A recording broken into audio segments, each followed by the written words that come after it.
জাতীয় সংসদ নির্বাচন নিয়ে শঙ্কার কোনো কারণ নেই বলে জানিয়েছেন আইন উপদেষ্টা আসিফ নজরুল। তিনি বলেন, সরকার ফেব্রুয়ারির প্রথমার্ধে নির্বাচন আয়োজনে বদ্ধপরিকর। রাজশাহীতে সাংবাদিকদের প্রশ্নের জবাবে তিনি এসব কথা বলেন। আসিফ নজরুল বলেন, 16-17 বছর নির্বাচন না হওয়ায় মানুষের মধ্যে কিছুটা শঙ্কা আছে, তবে এবার উৎসবমুখর পরিবেশে ভোট হবে। বিস্তারিত জানাচ্ছেন ইয়াসিন রানা।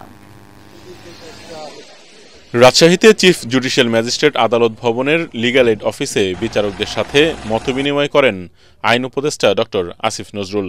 মতবিনিময় শেষে সাংবাদিকদের প্রশ্নের জবাবে তিনি বলেন, জনমনের শঙ্কা থাকলেও যথাসময়ে উৎসবমুখর পরিবেশে নির্বাচন অনুষ্ঠিত হবে। নির্বাচন নিয়ে আশঙ্কার কোনো কারণ দেখি না।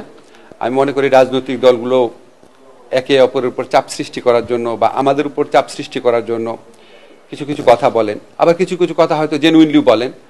সবকিছু শুনে হয়তো মনে হয় যে নির্বাচন নিয়ে একটা অনিশ্চয়তা বা আশঙ্কা রয়েছে।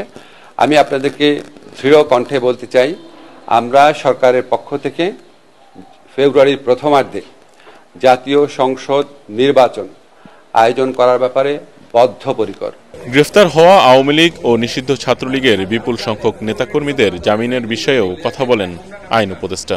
জামিন দেওয়াটা আসলে শুধু বিচারকের উপর ডিপেন্ড করে না, এটা ডিপেন্ড করে যে পুলিশ কি রিপোর্ট দিচ্ছেন। এখন ধরেন পুলিশ যদি একটা রিপোর্টে বলে সন্দেহভাজন হিসাবে ওনাকে গ্রেফতার করা হয়েছে, তো সেটা তো আপনার জামিন না দেওয়ার যুক্তি থাকে না। তখন আমরা মনে করি যেখানে জামিন পাওয়ার যোগ্য সেখানে জামিন পেতে পারে, কিন্তু যারা আপনার জামিন পেয়ে একই ধরনের অপরাধ করতে পারে বা দেশের আইন শৃঙ্খলা পরিস্থিতি বিনষ্ট করতে পারে বা নিষিদ্ধ কোনো সংগঠনের তৎপরতা চালাতে পারে, তাদের যদি আপনার বেশি জামিন হয়ে যায় আমরা তো অবশ্যই আশঙ্কিত থাকি।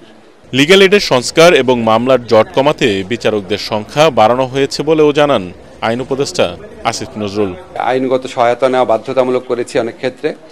একজন বিচারকের জায়গায় 3 জন বিচারক দিচ্ছি, যাতে আদালতে মামলার চাপ কমে। ইয়াসিন রানা, এটিএন বাংলা।